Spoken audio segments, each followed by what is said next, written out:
Assalamualaikum warahmatullahi wabarakatuh. Perkenalkan, nama saya Muhammad Hafiz Taufikur Rahman dengan NPM 2217051093 dari kelas D. Di sini saya akan menjelaskan mengenai materi Theory of Computation.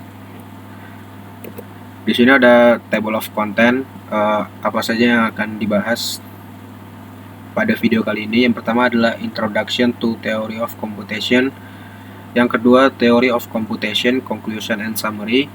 Yang ketiga, Regular Language. Yang keempat, Operation Regular Language. Yang kelima, Regular Language and Finite Automata. Dan yang keenam, Method to find whether a string belong to a grammar or not. Oke, kita masuk ke materi yang pertama, yaitu Introduction to Theory of Computation. Apa itu teori komputasi? Jadi teori komputasi itu dikenal juga sebagai teori automata, yang dimana teori ini merupakan cabang utama dalam ilmu komputer dan matematika. Teori ini secara khusus fokus pada aspek logika komputasi yang terkait dengan mesin sederhana yang disebut automata. Dalam bidang ini, kita mempelajari konsep dan prinsip dasar yang membentuk dasar untuk memahami bagaimana komputer bekerja dan batasan komputasi mereka. Teori automata juga memiliki peran penting dalam pengembangan algoritma dan pemahaman tentang kompleksitas permasalahan komputasi. Dengan demikian, teori komputasi adalah fondasi yang kuat untuk pemahaman dalam dunia ilmu komputer dan matematika terkait komputasi. Terminologi dasar teori komputasi. Di sini ada 3 terminologi dasar terkait teori komputasi. Yang pertama adalah simbol. Simbol itu adalah blok penjelasan terkecil yang dapat berupa alfabet, huruf atau gambar atau apapun. Yang kedua itu adalah alfabet. Alfabet adalah sekumpulan simbol yang selalu terbatas. Jadi alfabet itu adalah simbol yang lebih terkelompok. Lalu ada string. String adalah rangkaian simbol terbatas dari beberapa alfabet. Lalu selanjutnya representasi closure di Theory of Komputasi. Yang pertama adalah L+, yang dimana adalah positive closure, dimana positive closure ini mewakili himpunan semua string kecuali string 0 atau 0 atau kosong. Yang kedua ada L accent, yang dimana ini namanya clinic closure, dimana clinic closure ini mewakili kemunculan alfabet tertentu untuk alfabet bahasa tertentu dari 0 hingga jumlah tak terhingga. Lanjut ke bagian yang kedua, yaitu Theory of Komputasi, Conclusion and Summary, kesimpulan dan ringkasan. Kesimpulan yang dapat disimpulkan dari materi Theory of Komputasi, program secara formal itu ditulis dari deskripsi komputasi untuk dieksekusi pada mesin.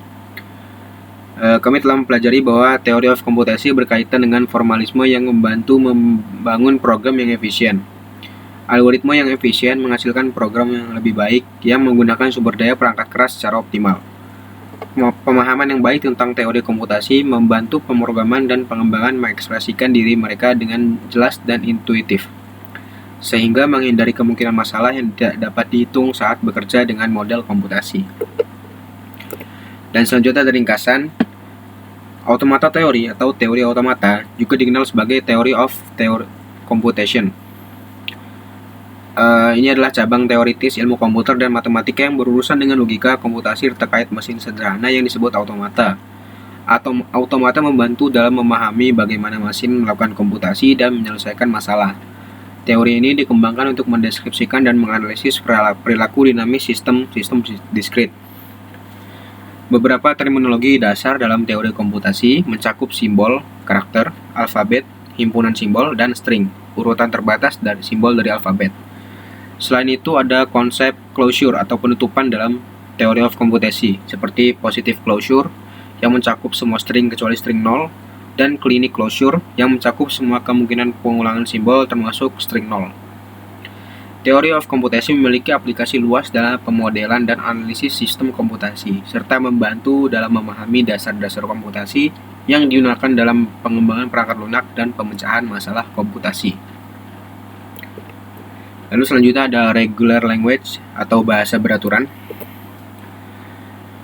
Suatu bahasa disebut beraturan dalam konteks teori bahasa formal jika bahasa tersebut dapat diungkapkan atau dijelaskan menggunakan ekspresi reguler. Pemahaman tentang bahasa beraturan dan ekspresi reguler adalah konsep penting dalam teori komputasi dan bahasa formal. Bahasa beraturan umumnya didefinisikan sebagai dengan cara yang sederhana dan terstruktur menggunakan ekspresi reguler. Sebagai contoh, bahasa beraturan yang menggambarkan semua string yang mengandung urutan tertentu dari huruf atau karakter tertentu dapat didefinisikan dengan ekspresi reguler.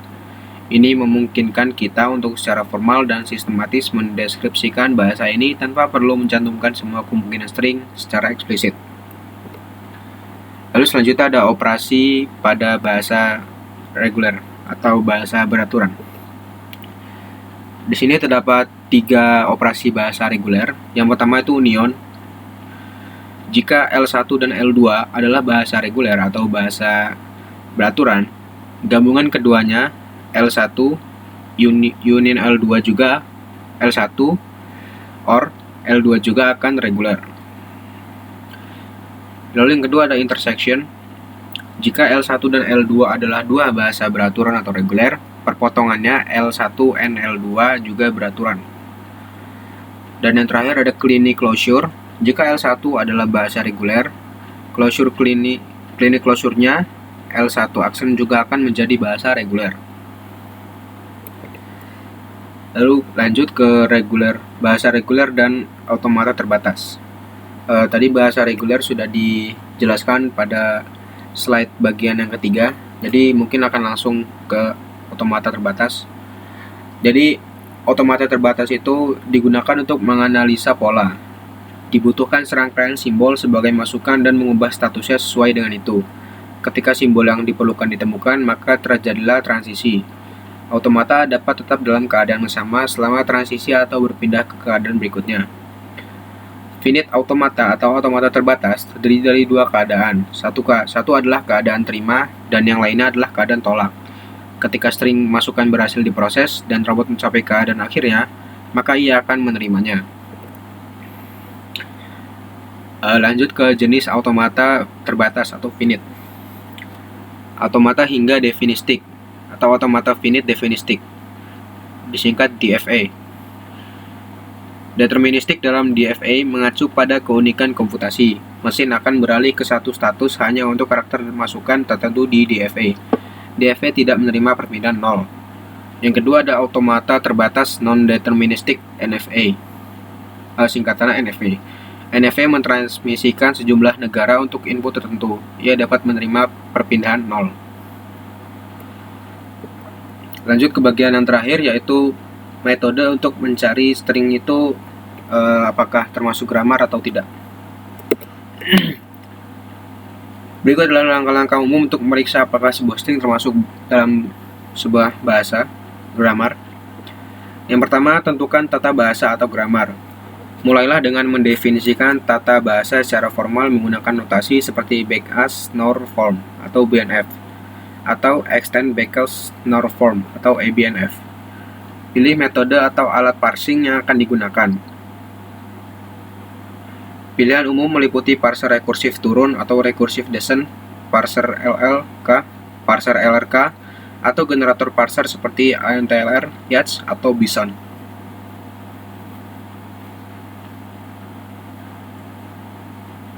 Yang ketiga, implementasikan parser. Tulis sebuah parser berdasarkan ada kendala ini.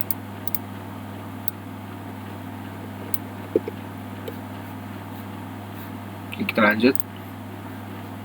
Yang ketiga itu adalah implementasikan parser. Tulis sebuah parser berdasarkan metode parsing yang telah dipilih.